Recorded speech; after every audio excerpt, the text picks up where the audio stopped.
Olá, sejam todos bem-vindos a mais um Facioli Podcast. Estou aqui com meu companheiro de bancada, tudo certo, Dimas? Tudo certo, Danilo, tudo em ordem para mais um episódio aqui. Vamos lá, bacana. Hoje o nosso convidado é da área de Supply Chain, ESG, é o Marcelo Contó, executivo.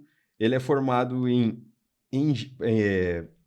Tecnologia Mecânica em Processos de Engenharia de Produção pela Unesp, é isso? Exatamente. MBA em Gestão Empresarial pela FGV e especialização em Universidade Internacional, como Universidade de Califórnia. Tem uma vivência muito grande em diversas empresas grandes do Brasil.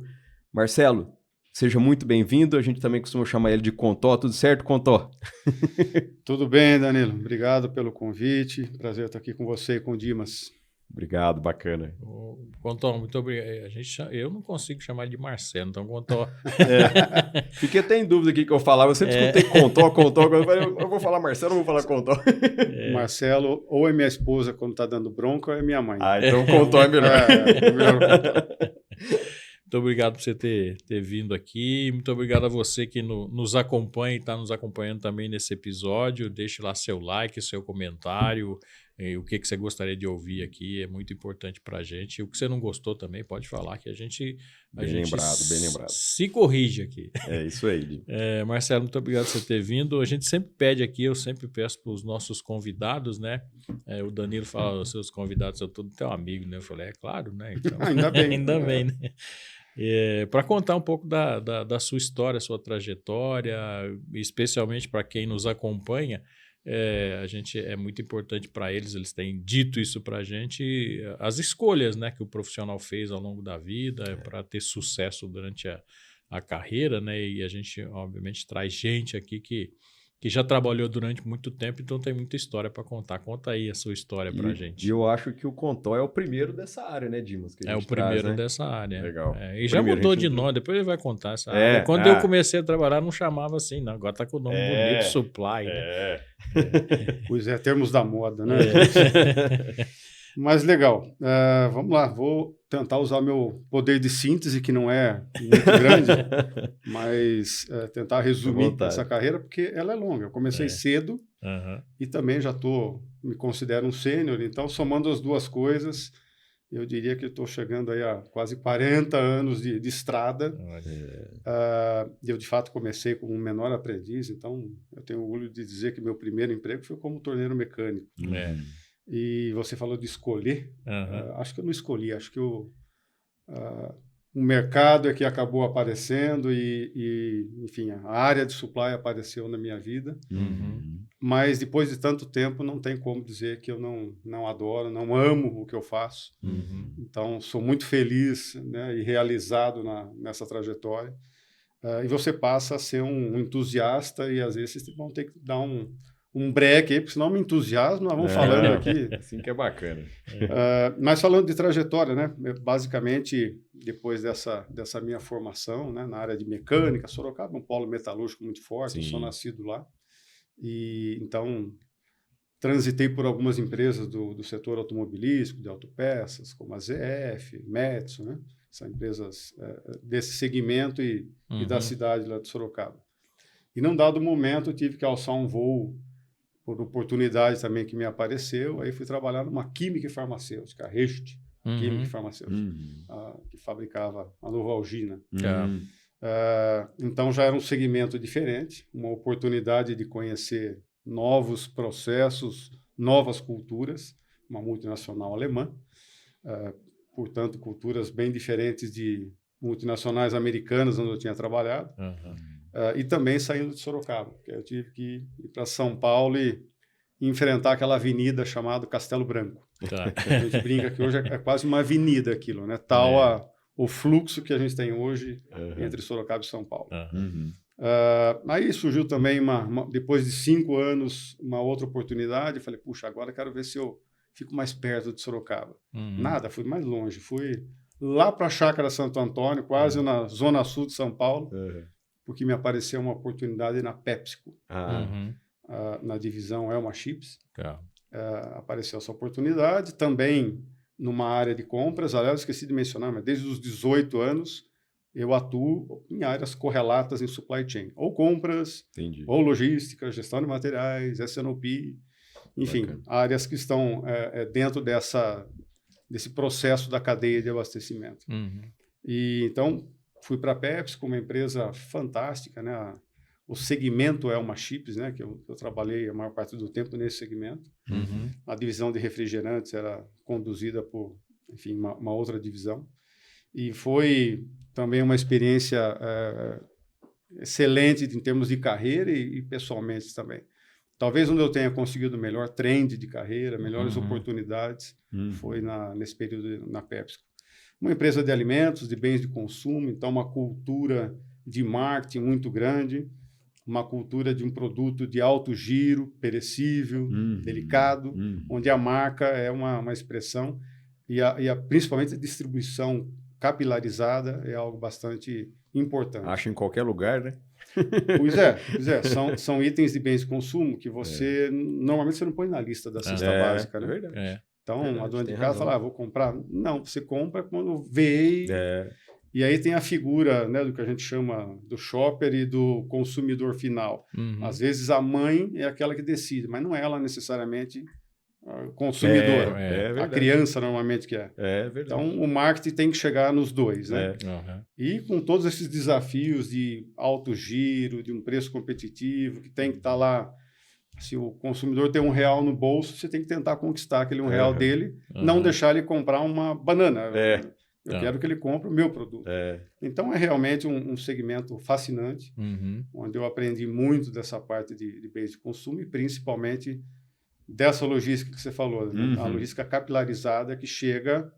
Na época que eu trabalhava lá, a gente falava 150 mil pontos de venda no Brasil. Hoje deve ser muito mais, né? Isso há quase 20 anos atrás. Né? Olha só. Então, enfim, uma experiência muito legal. E aí, bens de consumo acabou virando uma tônica na minha carreira, apareceram outras oportunidades na Pernod Ricard, que era uma empresa de bebidas, do Chivas, Ballantines. Depois na Reckitt Benckiser, também uma área de bens de consumo, mais voltado para a parte de limpeza e home care, né? E depois apareceu uma oportunidade no agronegócio. Opa, agora vai ser uma virada de chave. Tá. Um headhunter me chamou, era um processo longo, uma empresa que estava saindo de uma gestão familiar, se profissionalizando, uma empresa que tinha feito recentemente um IPO. E aí ele me falou assim, olha, a empresa é a São Martinho, né?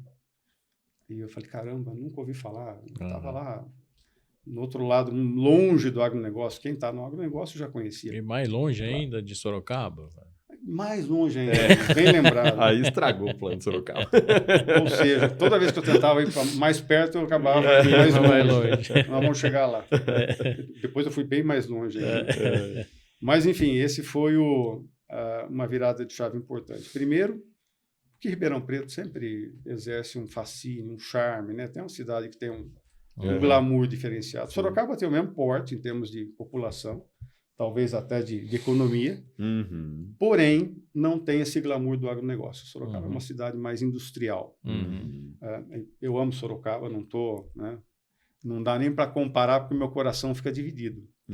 Mas Ribeirão realmente tem um outro charme, né? E o agronegócio, a gente sabe, estamos aqui na Semana da AgriShow, a gente sabe o que isso representa para Ribeirão Preto e região.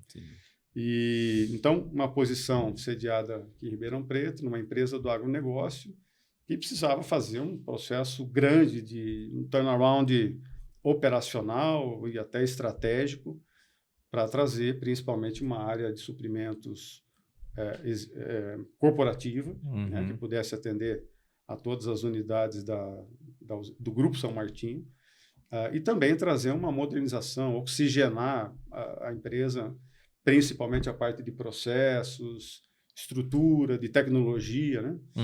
Então foi também um momento singular, né? A São Martinho passando por toda essa transformação e eu poder contribuir com isso, onde eu fiquei mais 10 anos da minha carreira. E eu costumo dizer que o alinhamento dos valores pessoais, quando a empresa tem valores iguais aos seus, torna tudo mais fácil. Então, eu sou muito grato aos executivos, né, que me permitiram ter essa experiência, mas em especial a família Ometo, que é uma família que eu admiro na forma como eles sempre conduziram esses negócios e sempre tiveram um respeito diferenciado pelo trabalhador, pelas pessoas que ajudaram, né, a construir o que hoje essa empresa é, uma empresa realmente de referência em termos de qualidade, de produtividade. Os indicadores mostram que ela é uma referência diferenciada no setor. Não é a maior, mas eu me arrisco a dizer que é a melhor do setor. Então, foi o meu ingresso, né, no agronegócio, e aí eu diria que quem começa a ter garapa nas veias aqui não consegue mais sair do segmento e fica realmente... Você acredita na causa, né? Trabalhar num segmento onde você tem uma energia renovável, tem um ciclo que mostra que ele pode ser virtuoso, reaproveitando todos os subprodutos, né, que a cana oferece, o orgulho de ter no etanol uma energia renovável e altamente eficiente comparada com qualquer outra forma de energia para mover a frota, né, do mundo. O açúcar, né, que é um alimento tão importante, a cogeração de energia, onde você hoje aproveita 100% de toda essa biomassa que é gerada nas usinas. E aí começa esse conceito de biorefinaria, onde você aproveita tudo, né? Torta de filtro, a cinza, a vinhaça, enfim. Levedura, que são novos produtos. Então, é um mercado realmente fascinante que traz orgulho para qualquer pessoa que faz parte dele. Né? Fora a questão do ambiental, né? A própria lavoura de cana, né? Ambientalmente saudável, né? Faz bem para o meio ambiente, enfim, sequestro de carbono, etc. Né? Tudo isso também é fascinante, né? A hora que você olha para essa indústria, né? É fascinante. Eu diria até que até então eu conhecia pouco dessa área, né, de ESG. Mas daí na posição seguinte eu fui convidado a um outro desafio na UISA. E aí aquilo que você brincou, você fica cada vez mais longe de casa. Aí então vai bater o recorde. Lá sim é longe. Lá longe. Interior do Mato Grosso. Como costuma dizer o Ari, nosso querido José de Arimateia, Causa Verini. Foi nosso convidado aqui, já participou do podcast aqui. Aliás, mandar um abraço para Ari. Um grande abraço. E a todos os colegas lá da UISA também. Mas o Ari costuma dizer que o Mato Grosso é a China do Brasil, porque as oportunidades que nós temos, não só no agro, né, inclusive em outros setores, mas...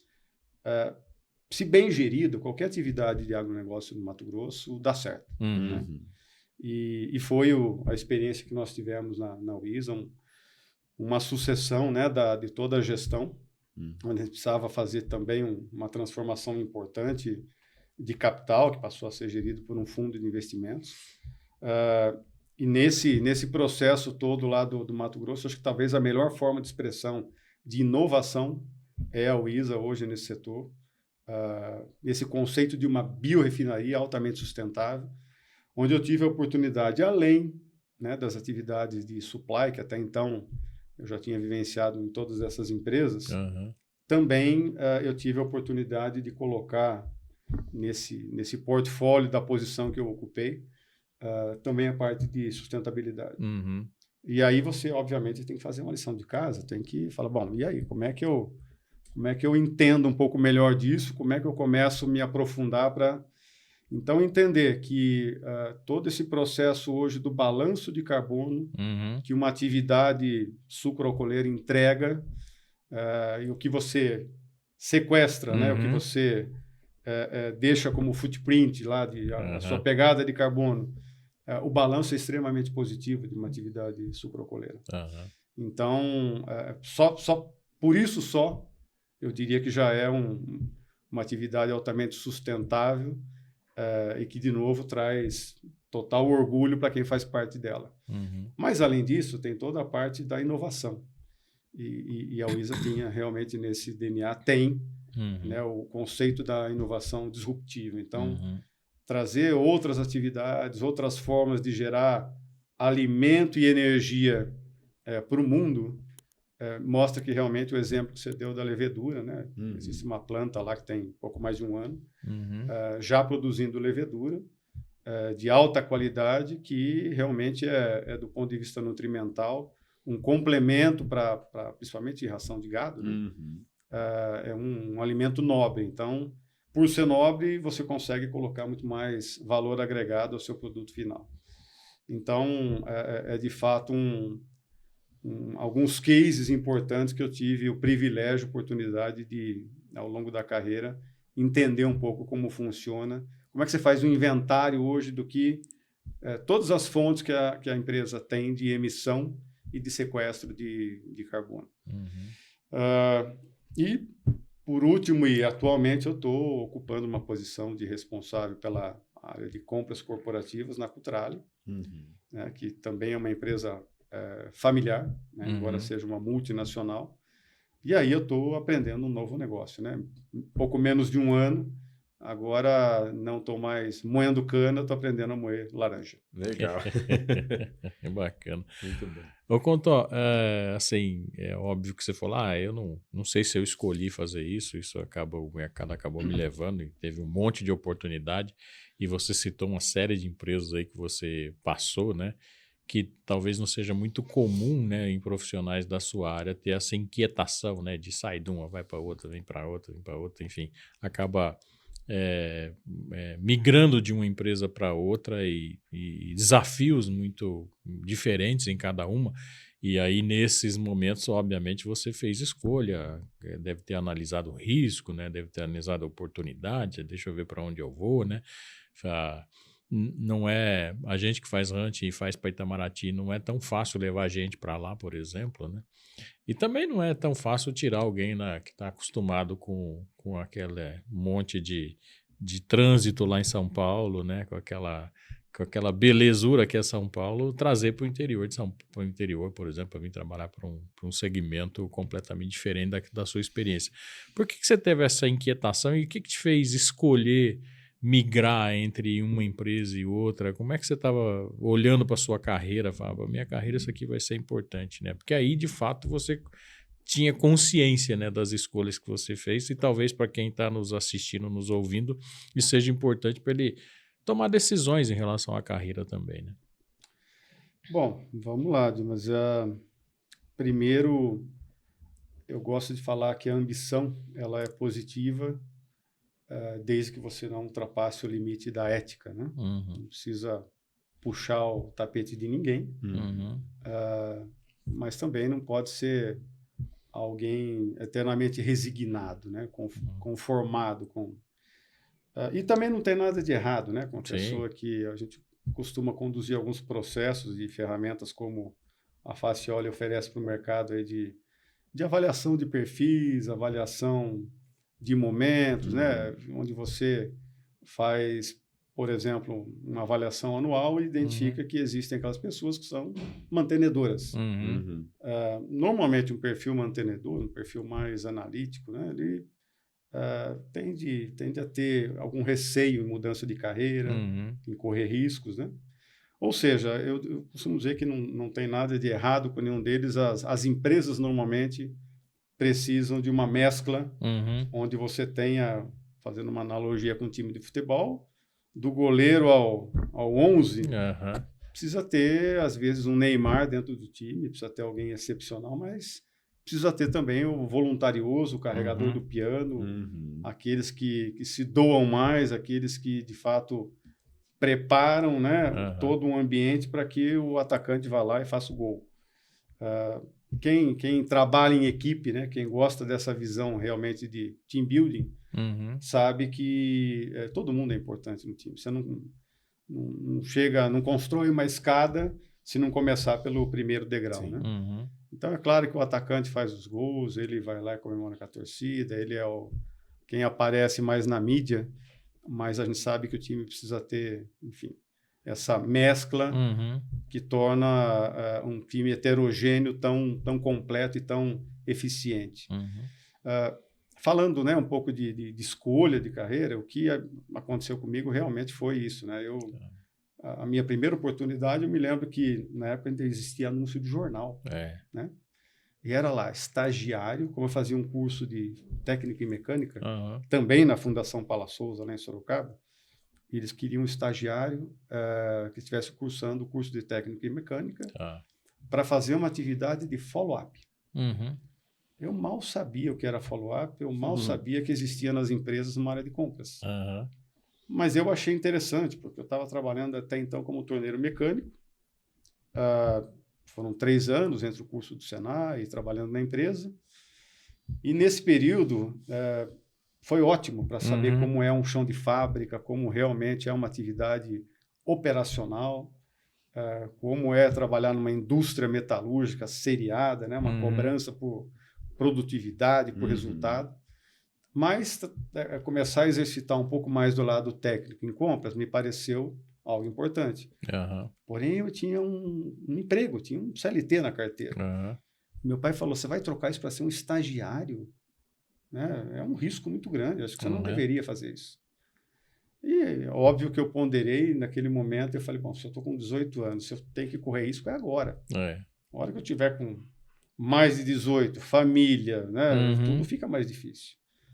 Acho que foi uma das poucas vezes que eu contrariei meu pai em alguma recomendação, porque a gente sempre teve um alinhamento muito forte, eu sempre ouvi, né, as sugestões e conselhos, obviamente, dos pais, né?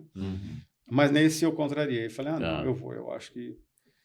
E, curiosamente, desde os 18, é uma área onde eu atuo, né? E fui expandindo, porque além de compras, a cadeia de abastecimento é uma extensão, então você acaba trabalhando em logística, em planejamento, em todas essas áreas correlatas. Né? Mas eu diria assim, esse foi o primeiro passo. E daí, o que acontecia é uma junção de ter o desafio, óbvio, né? Ter um ambiente de trabalho propício, onde você acorda de manhã e fala, que legal, estou indo trabalhar entusiasmado, com energia, porque hoje eu vou fazer aquele trabalho diferente, hoje eu tenho aquele projeto, hoje... tem um novo desafio, vou aprender algo novo. Então, enquanto tem esse combustível e a relação parece justa, essa troca de prestação de serviço e a recompensa junto com o reconhecimento, então, enquanto isso aconteceu, você vai ficando na empresa. Por isso que ao longo da minha carreira eu fiquei mais de 10 anos em 2 empresas, 5 em outras 2, em outras eu fiquei menos tempo. Ou seja, no frigir dos ovos, eu diria que não deixe ninguém dirigir a sua carreira. Seja você, não seja conduzido, seja condutor. E é o que eu procurei fazer a minha carreira toda. Em momentos que eu percebi que não estava legal, também fiquei 1 ano numa empresa, falei, aqui acho que não é a minha cara. E um detalhe importante, a empresa não está errada, ela é o que ela é. Ela tem a sua cultura, tem o seu DNA, seus valores. Eu que estava no lugar errado. Então, eu diria que por sorte, na minha carreira, acho que eu tive mais sorte que juízo, viu, Dimas e Dani? Apareceram outras oportunidades, eu falei, opa, é aqui que eu aproveito e migro.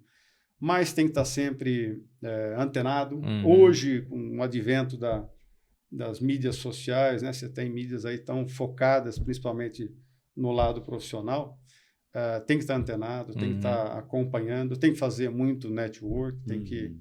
de fato, conhecer as empresas, como nós tínhamos lá o Lounge Facioli, né, a nossa confraria, que, além de tudo, era uma oportunidade de encontrar amigos, né, de fazer uma paeja de vez em quando. Exatamente. Por falar nisso, o Contó faz a melhor paeja que eu já comi até hoje. Aliás, eu vou depois pedir a lista de ingredientes, vou convidar ele para fazer uma paeja lá para gente. Dimas é muito gentil com você. Não, é muito bom. Já fez 2. É verdade. Uma na sua casa e uma lá no tênis do Lounge, do Nelson Nascimento. Exatamente. O Contó, analisando assim, essas questões de área, de empresas, essas coisas, a gente sempre faz um bate-papo aqui relacionado à tecnologia, é um tema que a gente gosta muito e a gente tem trabalhado muito isso lá dentro da Facioli, né? E tem um braço, inclusive, para desenvolver soluções de RH digitais e tal. E eu vejo que a área que você atua, diferente de outras áreas da empresa, é uma área que não é muito resistente, né? Vocês precisam abraçar a tecnologia para melhorar a operação, né? E você, como é que foi? Sempre foi isso? Você cresceu, né? Você viu eu imagino que durante todo esse período que você trabalhou na área de suprimentos, você deve ter visto tudo quanto é coisa que apareceu, surgiu, desapareceu. E como é que foi? Você tem um perfil profissional que já chega, já abraça a tecnologia, já vai mapeando tudo e tal, ou você é um pouquinho mais conservador, vai olhando primeiro como estão os processos que já são sólidos na empresa? Como que o Contó é profissionalmente para trabalhar a área de supply? Não tem outra saída, Daniel. Ou a gente inova, ou você embarca na onda, ou você anda com os celulares, com o seu Apple Watch, ou você vai ficar obsoleto e num obscuro. Toda área tem um lado de tecnologia. Eu diria que supply, se você pensar principalmente em logística e compras, mas gestão de materiais também. A dependência da tecnologia ela é altíssima. E eu tenho visto isso porque, talvez nas 3 últimas empresas por onde eu passei, eu tive que fazer um trabalho forte do meu lado consultor. Então, chegar numa empresa, a primeira coisa é fazer um diagnóstico, né? O que é que você tem em termos de estrutura, né? De pessoas, de processos, políticas, regras do jogo. E, por último, não menos importante, tecnologia. Porque, fazendo uma analogia hoje com essas plataformas de B2C, né? De compra aí Pode falar os nomes? Mercado Livre, pode. Dos Mercado Livre da vida, do Submarino. Quando você usa, e eu sou um heavy user, né, do Mercado Livre, por exemplo, eu fico impressionado com a facilidade, né? O quanto que a gente chama de friendly é uma plataforma do Mercado Livre. É muito tranquilo. A primeira vez que você fez um cadastro, comprou e baixou lá o íconezinho no seu celular, você compra qualquer coisa, a qualquer momento. E rápido, né? E muito rápido, muito rápido. Então, eu sou de Sorocaba, lá tem um CD. E aí, você faz um pedido de manhã, às vezes eles entregam na parte da tarde. Eu tenho uma casa na Represa, lá em Avaré, que aí já é um local mais isolado, mas o entregador já conhece a minha esposa, às vezes ele chega lá, não tem ninguém, ele deixa na porta da minha casa. É um condomínio, chácara e tal, mas é um condomínio. Ele deixa na porta, tira uma foto e manda para ela. Então, e funciona também super bem em termos de facilidade de comprar e na confiabilidade de... E o que eu costumo... Desculpa. Não, de entrega, né? Você está confiando, né, de que fato... E você, na verdade, você não é só a confiança, né? Você está ratificando, ó, recebi mesmo, está aqui. Pois é. Então, é um negócio que você fala super conveniente, né, e confiável. E então eu costumo dizer para as empresas que, guardadas as devidas proporções, é óbvio que numa empresa se precisa ter a questão da governança, todas as alçadas de aprovação, para que nem todo mundo saia comprando o que bem entende, né? Então, é óbvio que isso é muito forte e precisa ser confiável também dentro de uma empresa. Mas o processo de você... chega numa empresa, né? Eu tenho necessidade de alguma coisa. Aí eu preciso acionar a área de suprimentos. Eu costumo brincar, né, que em muitas empresas é sofrimentos. Não é suprimentos. E aí, sofrimentos para as duas partes. Para quem é o cliente interno que está lá precisando de alguma coisa, porque é altamente burocrático, e aí caiu lá na mão do fulano. Vai morrer lá. Não vai funcionar. Ou seja, você precisa, de fato, categorizar tudo aquilo que uma empresa demanda de bens, materiais e serviços, para que você compre um foguete de uma forma diferente que você compra uma chupeta, né? Não dá para achar que vai ser da mesma forma. É claro que itens estratégicos e alavancáveis precisam ter uma estratégia profunda para que você entenda desde o início da cadeia lá de onde vem aquela insumo que você usa, por exemplo, na agrícola, né? De onde vem o fertilizante, quais são os países produtores, quais as origens, quem consome, quem não consome. Então, é imperativo que você conheça bem essa cadeia. E o outro lado, aí é diferente, né? Na hora do foguete é assim, mas na hora da chupeta, como é que eu transformo isso similar a um processo do Mercado Livre? Como é que eu dou esse conforto e essa segurança para a empresa e para o usuário, para que esses itens não estratégicos, esses itens mais transacionais, Uhum. eles sejam muito mais fáceis de ser adquiridos.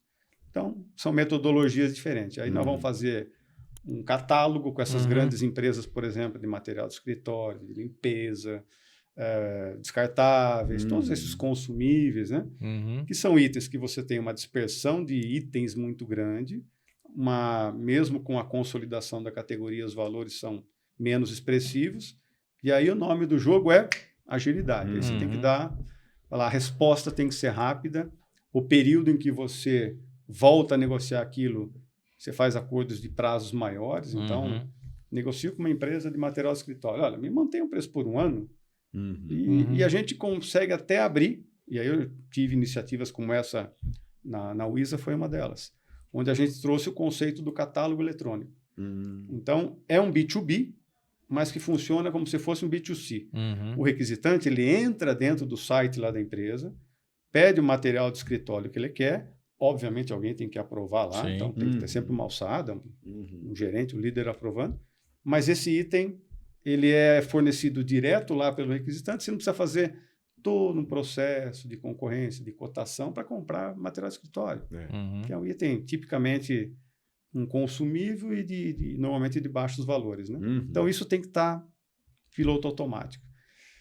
E aí, gente, esse é o fascínio, né, que talvez as pessoas que não conhecem muito da área e até simplifica um pouco, né? A área de compras vai lá, faz 3 cotações, pede um desconto lá, 5% do fornecedor e está tudo certo, né? Então é óbvio que quem está do lado de cada mesa chega a ficar até meio ofendido às vezes, né? Mas a gente defende mostrando que em algumas empresas, principalmente empresas de commodity, você não consegue ditar o preço da venda, é o mercado que dita. Mas você consegue comprar diferente. Então, às vezes, o lucro, é óbvio que ele tem que ser realizado com a venda, mas às vezes ele está muito mais na compra, reduzindo o custo. Verdade. Ô, Contor, já que você tocou nesse assunto, a gente fica falando aqui de supply, e aí é almoxarifado, é compras, é não sei o quê. Primeiro, assim, o que é supply, né? E por que ele virou supply, né? Porque eu também conhecia isso como compras, almoxarifado, os troços. Tem empresas que a gente vai até hoje, tem 5 almoxarifados. Faz, Jesus Cristo, como é que faz a gestão desse negócio tudo, né? Pra que tem tudo isso, né? E aí, sei lá, tem produto obsoleto aqui que está sem movimentação há não sei quantos anos, tem indicador para isso, para tudo quanto é lado, né? O primeiro desmistifica o que é isso e o quanto é que as empresas ganham, né? Qual é o ganho da organização, né? Quando ela tem isso de uma maneira estruturada, né? A gente fica falando, save em compras, né? Que é quanto é que você consegue comprar com o desconto lá que o seu fornecedor, com o orçamento veio, né? Se é um indicador interessante ou não é. O que a empresa tem de ganho de fato quando ela estrutura uma área de supply? Bom, primeiro, a sua primeira pergunta, né? O que é o supply chain, né? A cadeia de abastecimento talvez seja a melhor tradução livre, né? De supply chain. Talvez uma outra forma, e aí eu preciso abrir um parênteses aqui, pedir uma compreensão, uma tolerância dos nossos ouvintes, né? Dos nossos espectadores, né? Porque é inevitável dentro de uma área de supply você falar de uma sopa de letrinhas, de várias terminologias, tanto é que a gente chama de supply chain, né? Porque é um mercado totalmente globalizado, cada vez mais você tem que buscar alternativas e extrapolar as fronteiras do país para buscar essas melhores alternativas. Então não tem como fugir disso. Você acabou de falar, e o KPI? Bom, ok, KPI é outra. já está né? Então, não tem como. De maneira geral é assim mesmo. Mas supply talvez seja pior pela questão da globalização. TI também, pelo... TI, nem se fala. Mas então, já entrando num detalhe, talvez para exemplificar, né? O mercado também adota um conceito de chamar esse processo de compra, principalmente de REC to pay, né? Ou seja, da requisição até o processo de pagamento. Quando você pensa da requisição até o processo de pagamento, já não é uma atividade de uma área, não é compras, não é suprimentos, porque ela nasceu lá num cliente interno, né? Alguém precisa de alguma coisa, de bens, materiais e serviços, e vai dizer, opa, para eu poder comprar, eu preciso criar um documento, alguém autoriza aquela despesa, eu especifico exatamente o que eu quero, Aí eu vou mandar... Vejo se ela está no orçamento, né? Exatamente. Por isso que a aprovação, né? A aprovação ela pode ser para ver se você precisa realmente disso. A quantidade está correta, a especificação está correta, o vendor list tem orçamento. Então, todo esse crivo tem que ser feito na hora de aprovar aquela despesa. Sim. Que pode ser despesa OPEX, né, recorrente, ou pode ser investimento. Então, tudo aquilo tem que estar nesse momento, nesse crivo de aprovação da despesa. A partir daí, deixa de ser uma demanda de todas as áreas de uma determinada organização e ela vai para essa área de compras. Que nas usinas é muito mais suprimentos, né? Não existe essa separação. Mas vai efetivamente para a área de compras, que o mercado chama de procurement. Então, compras vai aí fazer o seu trabalho de entender, bom, o que esse cliente quer, como é que eu vou atendê-lo? Eu tenho um contrato já? Eu tenho esse acordo de fornecimento? Qual é o vendor list? Eu tenho autonomia para definir quem serão os fornecedores que eu vou consultar? Solicito as cotações, recebo, faço uma equalização, né, para, de fato, comparar coisas iguais e aí, levando-se em conta como é que você compara, equaliza impostos, frete, todos os incoterms. Então, todo esse trabalho é uma atividade de compras, onde as pessoas se especializam para entender um pouco da parte fiscal, da parte de logística. E aí, partir efetivamente para uma negociação, fechar um pedido. Só que depois que esse pedido está confirmado, aprovado e negociado lá com o fornecedor, tem toda uma etapa de confecção, definir a parte logística, como ele vai chegar até o seu domicílio.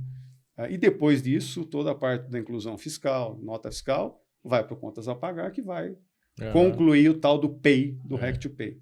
Fora o controle de tudo isso lá dentro do almoxarifado, se entra, se não entra, se vai direto para o processo. E tudo isso extremamente dependente de tecnologia. Que unidade você vai deixar? Não dá para fazer tudo no e-mail, sinal de fumaça, tem que... base de cadastros é algo muito importante. Então, a dependência da tecnologia é muito grande. Então, isso está restrito ao Hack to Pay, onde você passou por áreas que são lá os requisitantes, compras, fornecedor e, basicamente, uma área fiscal. Aí começa... Alguém tem que receber fisicamente quando se trata de uma aquisição de um material. E quem recebe? Aí você tem que ter um almoxarifado. Então, quando você deixa de ser compras e passa a ter uma área de suprimentos, a gestão de materiais ela está dentro da mesma hierarquia, que na minha visão faz total sentido. Né? Separar uma coisa da outra, para mim, é um crime.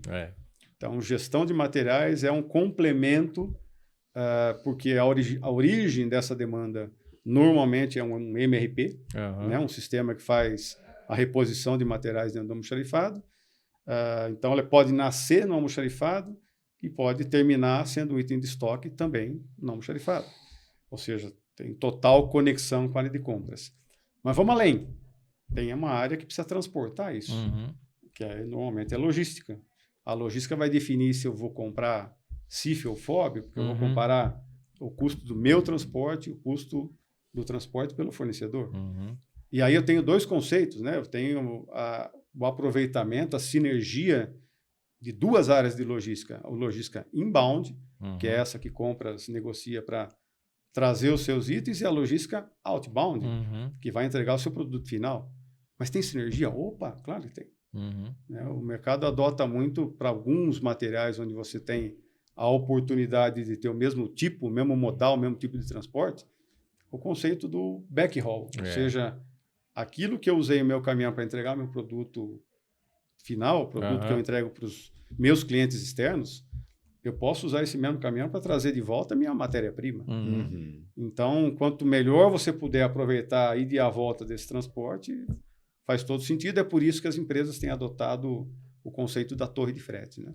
Ou seja, uma área que olha toda a parte de frete, todos os modais, como se fosse uma torre de controle no aeroporto. Enxerga todo mundo que está no ar ali e aí fatalmente vai perceber que tem alguém fazendo uma rota contrária, né? Mesma direção, mas sentido contrário, que eu posso aproveitar para trazer o item de volta.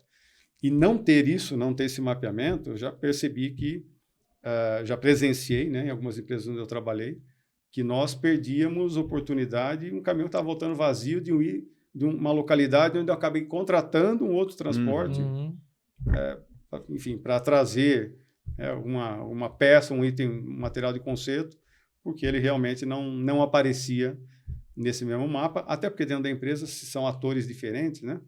O cara da logística outbound não conversa com inbound, isso tem um grande risco de acontecer. E às vezes o cara que está escutando a gente não consegue entender que a empresa faz isso o ano inteiro, todo dia, durante o período inteiro. Então, às vezes, não, mas ele economiza. Ele perdeu um frete. Não, ele não perdeu um frete. Ele tem perdido frete, perdido oportunidades durante muito tempo, né, por exemplo. Fato. E isso porque eu vi algumas, mas tem várias que fogem, né? Nos vãos dos dedos, você não percebe tanta oportunidade que foge. Então, isso é mais um pedacinho, né? Então, compras, logística, gestão de materiais, mas dá para expandir mais? Claro. Quando a gente pensa em planejamento integrado, por exemplo, o mercado chama lá um dos exemplos é o S&OP.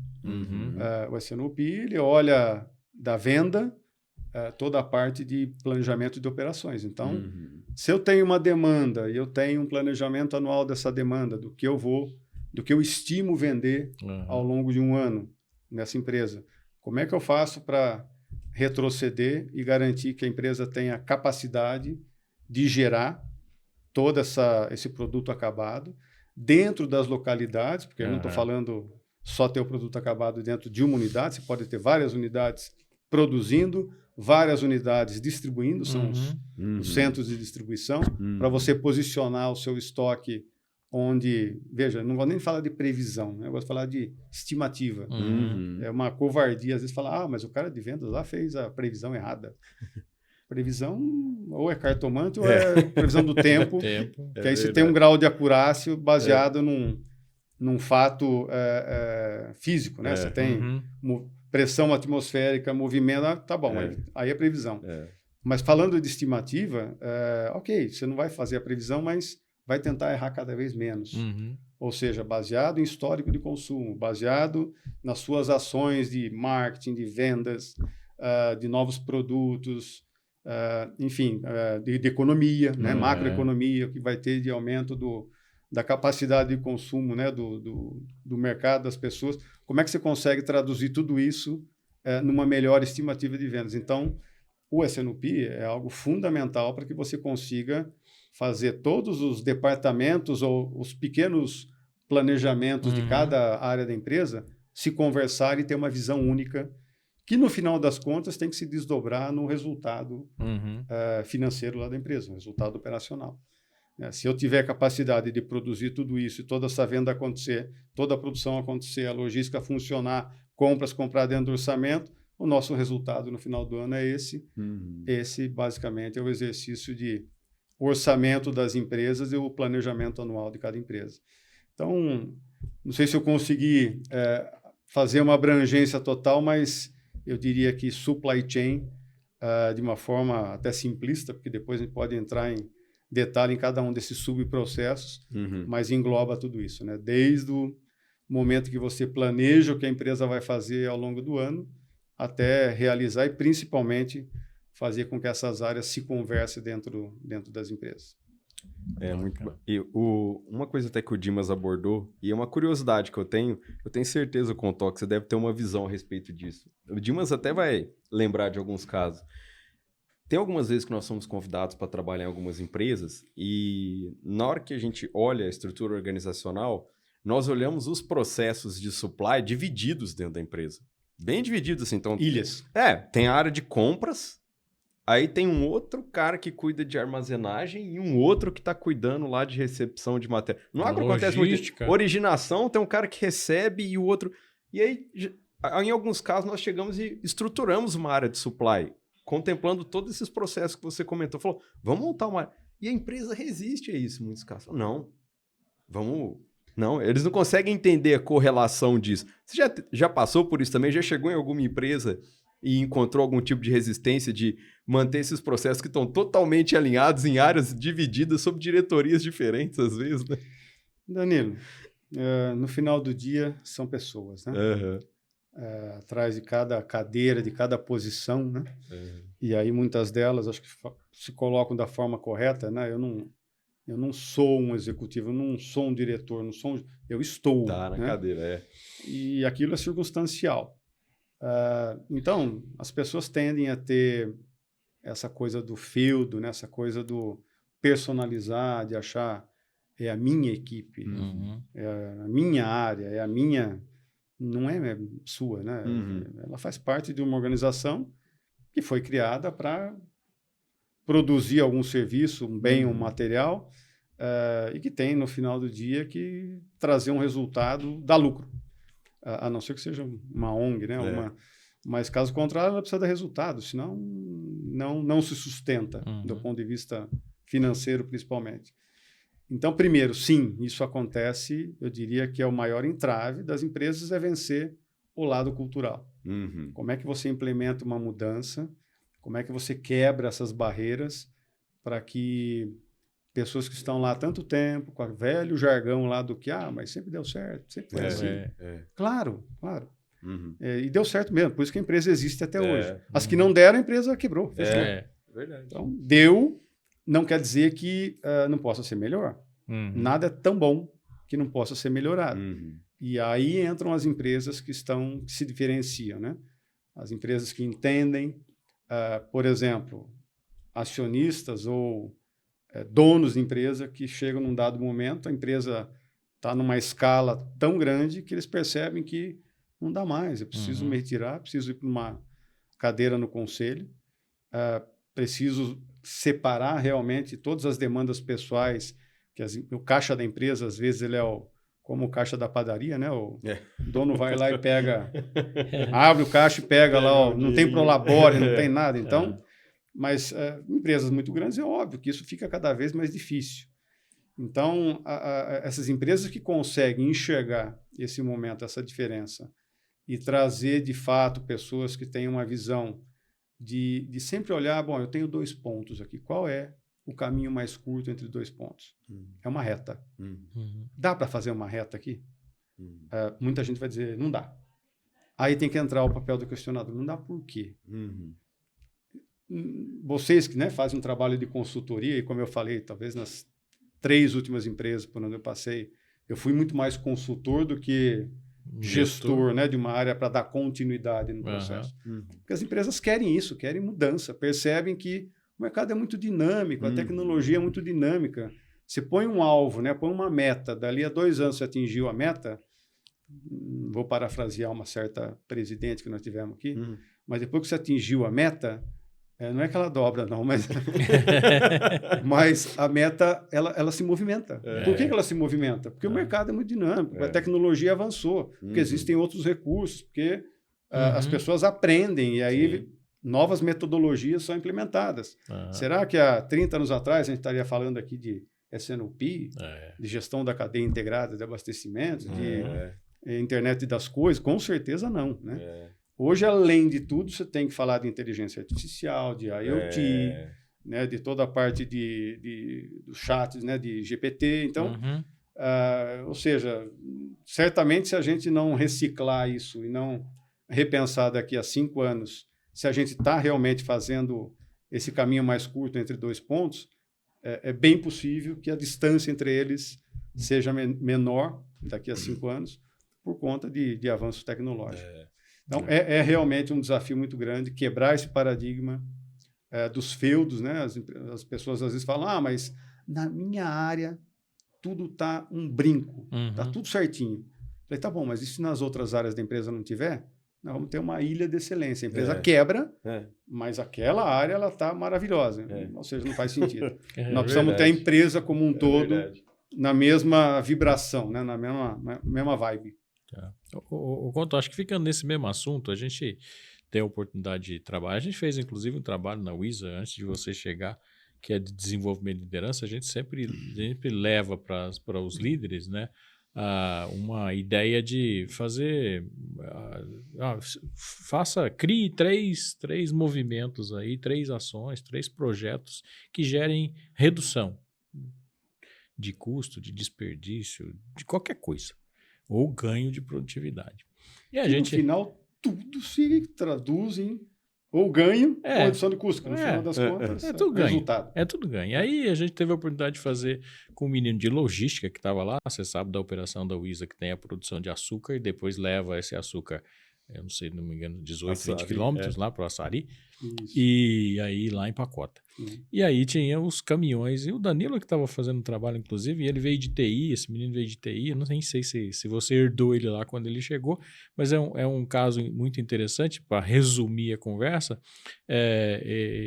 o Danilo falou, quanto é que transporta cada caminhão aí de açúcar, né? Que é basculante, né? Que leva o açúcar até a granel. E aí, foi em média tanto. Nós odiamos média. A gente não gosta de média. A gente trabalha com média, mas a média não serve para porcaria nenhuma. Tiramos até a média do nosso sistema. Nosso sistema a gente não usa média. E aí o Danilo falou, tá bom, em média tudo bem, mas tem diferença entre um e outro? E ele nunca tinha olhado para isso. Falou, tem. Esse aqui transporta mais que os outros aqui. Falei, tá bom, por quê?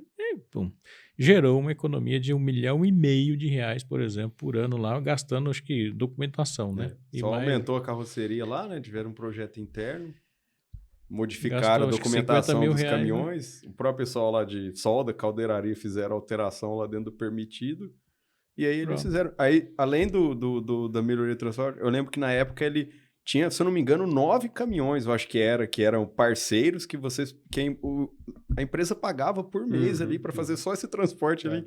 Conseguiu diminuir a quantidade disso aí e depois a empresa poderia, por exemplo, investir numa frota diferente ou trabalhar em outras maneiras de transporte ali, né? Mas a pergunta aí, eu tô dando esse exemplo, enfim, a gente tem milhões de exemplos desses que a gente faz só com essa brincadeira que a gente faz. Fala esses 3 projetinhos aí. Esse cara fez um só. Tá bom, R$1,5 milhão, tá muito bom. Para nós tá ótimo, né? Do projeto. Mas assim, a vibração dele com o processo foi bastante interessante. O quanto que você enxerga de resistência no próprio time de supply, por exemplo, para as mudanças que você quer implementar, que você já vivenciou uma série de empresas aí, que a gente acha que o mais difícil é fazer nas outras áreas, mas às vezes é mais difícil fazer na nossa própria, né? Tem dos dois, viu, Dimas? Tem do próprio time de supply e você precisa, de fato, fazer essas pessoas acreditarem na causa, né? Porque alguns já estão naquele momento desanimados, falando, não adianta, aquela área lá, logística, por exemplo. Já fizemos isso aqui 50 vezes. Já questionei, mas não vai. E aí vem o papel do santo de casa não faz milagre. Né? Vem alguém de fora, como no caso de vocês, uma consultoria, que... De RH, não tem nada a ver com o suplemento. De RH. Não é a nossa área, a gente não, técnico, a gente não tem técnico. Só faz pergunta besta, né? Mas aí que tá. Eu também fiz um curso, aí invertendo os papéis. Eu fiz um curso lá na São Martinho com um cara que foi nos falar um pouco do processo de coaching. Então, ele foi lá e falou, você quer ser um coach? Quer ser um coach? Como é que é o papel de cada um? O que você tem que fazer? E, no final, uma coisa que me marcou é que ele falou assim, o cara que vai dar um coaching, o cara que vai apoiar alguém, ele não pode dar a receita do bolo, não pode dar a devolutiva dizendo, você tem que fazer alguma coisa. Mas ele elencou o que ele chamava de as perguntas poderosas. No fundo, você ajuda a pessoa a refletir sobre a sua carreira, sobre o que você quer, fazendo as perguntas. E, normalmente, as pessoas é que vão chegar a uma conclusão do que é melhor, do que eu quero para a minha carreira. Mas é o cuidado que um consultor tem que ter para não ter, às vezes, até a arrogância de dizer eu sei o que é melhor para você, então eu vou te dizer. E isso vale também para um consultor técnico. E aí, em algumas empresas, na São Martinho principalmente, nós tivemos um trabalho muito forte, ainda tem lá, do conceito do Lean, né? Do pensamento Lean, da melhoria contínua, das ferramentas de Kaizen, do A3, enfim. São tantos métodos, e um deles falava, você tem que ir no Gemba. Né? Faça como o japonês, vai lá no chão de fábrica, converse com as pessoas, observe, e foi o que vocês fizeram. Vocês foram lá no Açari, viram esse transporte e chama atenção. Quem está lá no dia a dia, isso torna-se banal, ele não percebe. Está dentro do orçamento. Esse é um problema seríssimo. Né? E fazemos há tanto tempo. Né? Não, está dentro do orçamento, ele vira meta. Meta, também me aconteceu, só abrindo um parênteses, né? Numa dessas empresas, um executivo comercial foi explicar por que o resultado da venda de açúcar tinha sido assim. E aí ele usou a seguinte justificativa. Ele falou, olha, o cara lá da logística, ele não passou para nós o aumento do frete. Aí eu não coloquei no preço de açúcar. E era uma apresentação, inclusive, com um conselho de administração. Aí um conselheiro, isso que é legal ter um conselheiro profissional de fora, né? Que não é acionista. Aí o conselheiro falou, seu preço de venda é editado pela formatação de custo, eu achei que você maximizava pelo que o mercado consegue absorver.